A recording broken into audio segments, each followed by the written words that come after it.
Fala galera, eu vou Fusari com mais um vídeo pra vocês. Como é que vocês estão?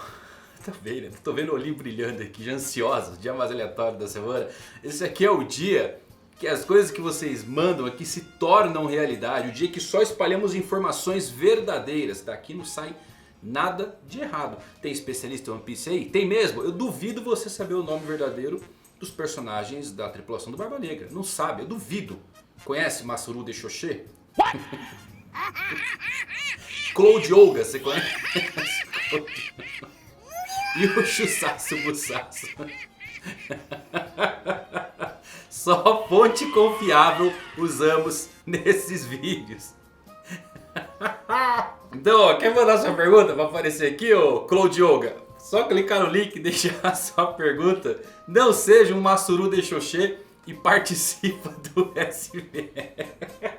Ai, cara, eu dou risada demais. Mas ó, deixa eu aproveitar aqui para dar um recado de coração para vocês. Tá rolando uma ação aqui da minha moto, tá bom? Só 20 centavos você consegue participar. Obviamente, comprando mais número, você tem mais chances de ganhar, né? Então, pô, compra 1 bilhão de número aí para me finalizar isso daí. Moto do meu irmão foi roubada, tá bom, galera? Então, destruíram a moto. Roubaram a moto, não tinha seguro.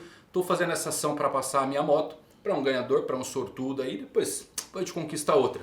Mas se você quiser participar, ó, vou deixar o link aqui, tá bom? Eu que tô fazendo, não é nada não. Só tem meu nome de valor aí, então pode confiar, beleza? Participa, aproveita. Eu espero poder entregar essa moto pra você em qualquer lugar do Brasil. Se for de São Paulo, entrega até pessoalmente, tá bom? Ó, é isso. Deixa eu voltar aqui pro... Pronto, retardado. Agora sim, vamos tirar todas essas dúvidas duvidosas. Vamos lá, você pergunta aqui do Hernani Lopes. Ele queria que eu explicasse como surgiu o primeiro homúnculo de Fullmetal, qual será o objetivo. Terminou de assistir e ficou com dúvida. E é uma obra-prima maravilhosa. E obrigado pela pergunta. Fullmetal, eu gosto de dizer que Fullmetal é tão perfeito que as pessoas não fazem teorias, não chegam perguntas. Mas a sua pergunta ela é bem pertinente, porque eu acho que as pessoas nunca pararam para associar muito como surgiu o pequenino da garrafa. Tá? O humano da garrafa, o primeiro homúnculos, ele surgiu quando o mestre do Hohenheim ele conseguiu tirar um pequeno fragmento de além do portão. Sabe o portão que aparece diversas vezes? Então o homúnculo ele é um fragmento de além do portão. E por isso que ele tem um conhecimento do incompreensível. Ele está além de todo mundo quanto ao conhecimento. Só que ele usou um pouco do sangue do Hohenheim para dar forma. E é por isso que ele assume a forma do pai do Edward, tá bom? Então o primeiro homúnculo é isso. Um fragmento de algo além do portão. Algo incompreensível que ganhou uma forma e se tornou o pequenino na garrafa. Gabe69 perguntou se eu já li Gachakuta. Já li, inclusive fez um vídeo aqui recomendando os melhores animes de 2025 e estava lá. É o anime que eu mais estou esperando de novidade. Vamos ter muitas séries com temporada 2, 3, vai ter, mas de novidade é o anime que eu mais estou ansioso. Recomendo a você, vai gostar bastante. É uma série bem fora da caixa e que traz um apelo visual, nossa, é simplesmente fantástico, brilhante. Gachakuta, fica de olho nessa série porque tem tudo para ser a série do momento. Ó, o Leilei perguntou o seguinte aqui: o Kaido se instalou em Wano como sendo a última barreira para o retorno de Joy Boy, pois sabia da possível volta dele e de sua ligação com Wano, e que ele seria o homem capaz de o derrotar. O Loki poderia seguir o mesmo padrão? Um padrão parecido, sendo uma barreira para o retorno de Nika. Ele se auto-intitula Deus Sol, pois sabe das lendas de Elbaf, que um dia Nika voltará e sabendo da sua ligação com o país, em um momento ele vai chegar lá e ele quer ver qual ideal Elbaf deve seguir sendo uma barreira. Você fez uma cravada muito legal aqui, até porque pelo último capítulo a gente descobriu que Nika em si, o Deus Sol em Elbaf, existe uma divisão. Alguns acham que ele é um Deus destruidor, outros acham que ele é um Deus salvador. Então tem um pouco dessa briga. E sim, o Loki ele pode estar se auto-intitulando como esse Deus destruidor, tentando assumir a forma de Nika, mas também aguardando o retorno do Libertador que o faça mudar de ideia, que o impeça de destruir o mundo. Então é um pensamento muito legal. Eu acho que você deu uma cravada bem interessante aqui. Que sim, o Loki ele vai servir como uma barreira. Ele está esperando o retorno dessa divindade, né? Porque foi dito que sempre aparece em alguns momentos de mudança do mundo. E ele quer testar, quer ver qual que é desse Deus Sol aí. Renan Luna: você acha que o Shanks sabe que é filho da nobreza? E ainda mais que ele tem um irmão gêmeo? Eu acho que ele sabe que ele tem uma ligação com o governo mundial. Sabe por quê? Aquela cena da despedida com o Roger, o Shanks chorou muito. E não foi só pela despedida, porque o Oden fala que ele perguntou, o jovem ruivo perguntou algo ao Roger e isso levou às lágrimas. Eu creio que naquele momento tem duas opções possíveis para o Shanks ter perguntado pro Roger. Ou ele perguntou se era filho dele, e ele falou: não, não sou seu pai é tal, tal, tal, contou a verdade, e aí ele caiu em lágrimas. Ou então ele perguntou se ele poderia ser o próximo rei dos piratas, o que casa bastante inclusive após a execução, quando ele abandona o sonho, que o Bug quer ir com ele e fala não, não é o momento ainda. Então eu acho que tem esses dois pontos muito cruciais nessa cena. Ele descobrir que ele não é de fato o filho do Roger, né? E aí o Roger contou a verdade pra ele. Mas também que ele não poderia ser o próximo rei dos piratas, claro, sem a ajuda de Nika, sem a fruta que ele tanto queria. O Matheus Oliveira mandou o seguinte aqui: eu acho que Scooper Gaban é o homem marcado pelas chamas, simplesmente pelo fato do nome dele, né, o Scooper, no início do nome ter o som de is, né, Scooper, que é o som que o isqueiro faz. Scooper, isqueiro, cara, isso aqui... Isso aqui é nível Carla Pérez no programa Fantasia. Já viram isso daí? Que a pessoa tá lá no telefone, tá a tela lá com a palavra, tem que adivinhar. Aí a pessoa fala E, ela fala I de escola, ela não. Ela E de isqueiro. I de escola, E de isqueiro. Pois é. Então, matou a pau aí, cara. Scooper Gaban vai marcado. Por quê? Porque o som dele, o comecinho, tem o mesmo som da pronúncia disso. Isso aqui é tipo chapéu de palha, né? O Oda genialmente pensou nisso. Vou colocar um D aqui, né? Em português, claro, porque o Oda é brasileiro 100%. Então é chapéu de palha, Scooper, isqueiro ou esqueiro. É com E ou com I? Olha lá, hein? Não vai errar essa daí. JKL perguntou o seguinte: o Oda disse uma vez em um SBS que daria ao Zoro a fruta do dragão na sua espada. Quais frutas você daria para as outras duas lâminas? E com isso o Zoro seria um Tier 99 ponto, pô, não seria nem 100 ainda. Eu acho que só com a fruta do dragão ele já estaria no topo máximo de poder do mundo de One Piece. Mas isso é verdade, o Oda ele disse que daria as frutas para cada um dos chapéus de palha. É muito legal isso aí, inclusive, né? Qual fruta ele daria para Nami?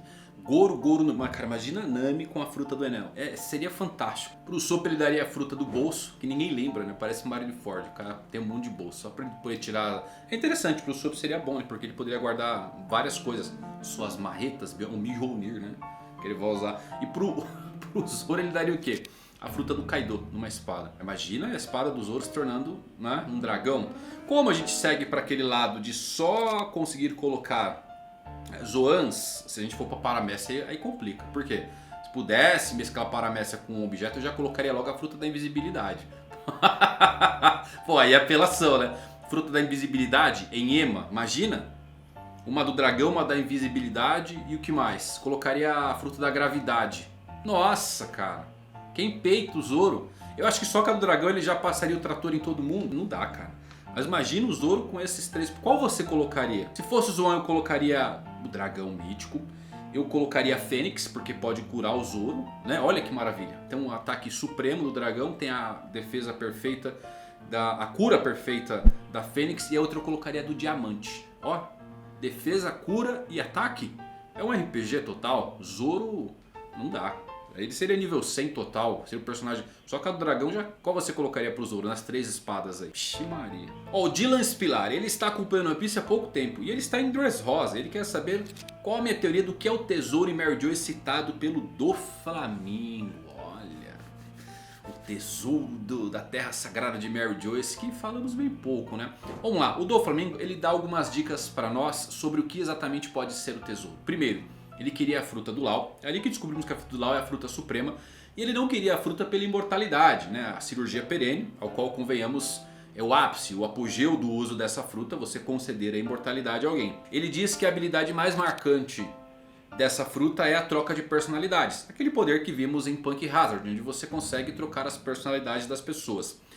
E ele também diz o seguinte sobre o tesouro sagrado de Mary Joyce: que ele apodrece muito rápido.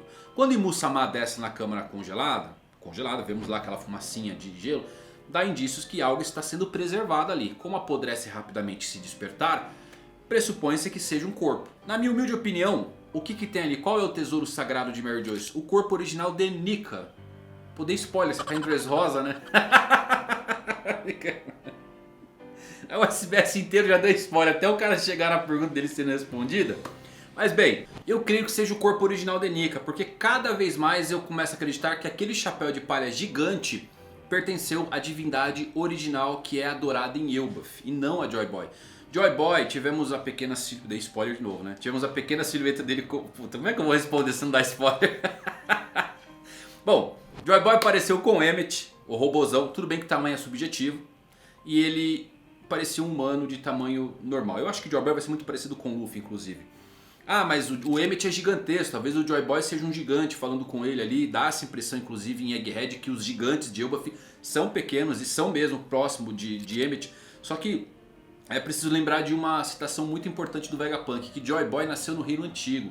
E o Reino Antigo, eu creio que sejam de humanos em estatura normal. Pode ter um barba branca ali, pode ter. Eu não acho que Joy Boy era o gigante. Então se Joy Boy não é um gigante, de quem é o Chapéu de Palha? Pode ser de Nika. Nika, a divindade original, pode ter sido aquele que usou o Chapéu de Palha no passado. E aquele chapéu tá lá e é o corpo original da divindade. Disse que controla o mundo.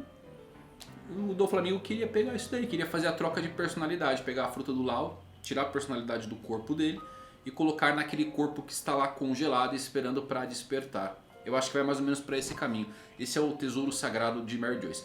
Alguns teorizam que pode ser o próprio Imusama, mas eu não acho que seja, tá bom, Imusama, até porque o fato de apodrecer rapidamente não combina com o fato de que ele está andando para lá e para cá, né?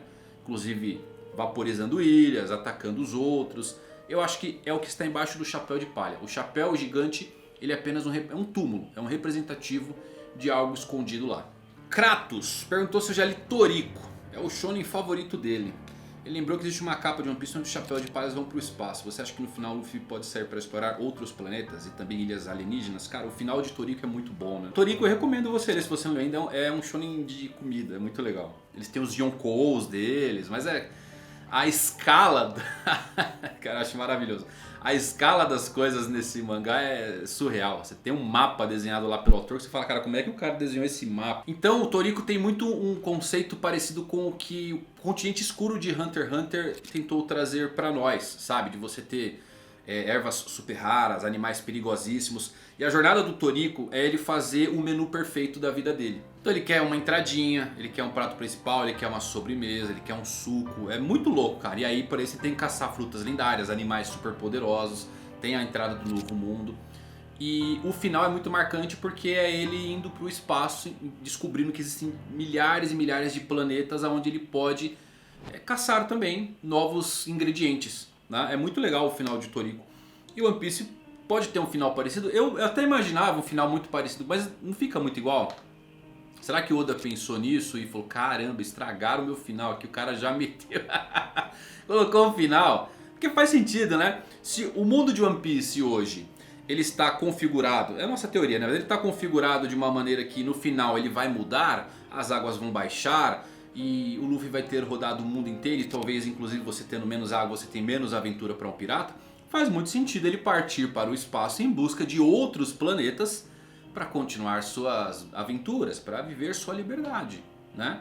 Então faz sentido ele continuar. Eu só acho que Oda talvez ele vai ter que dar uma alterada aqui para não ficar tão parecido com o Toriko, que é um final muito bom. É um mangá que tem um final legal pra caramba. Eu recomendo você ler, você vai se divertir pra caramba. Toriko é da hora. Leandro Geon perguntou o seguinte, que lembra do navio holandês voador do Vanderdecken original? Original, hein? Não é o que tá atacando a Shira Roxa aqui agora. E se ele fosse um navio do século perdido? E também fosse um navio de Joy Boy. Afinal, não creio que o Oda ia dar um nome tão conhecido a um navio irrelevante pra história. Então, é bem interessante porque tem umas teorias antigas que eu já trouxe aqui no canal.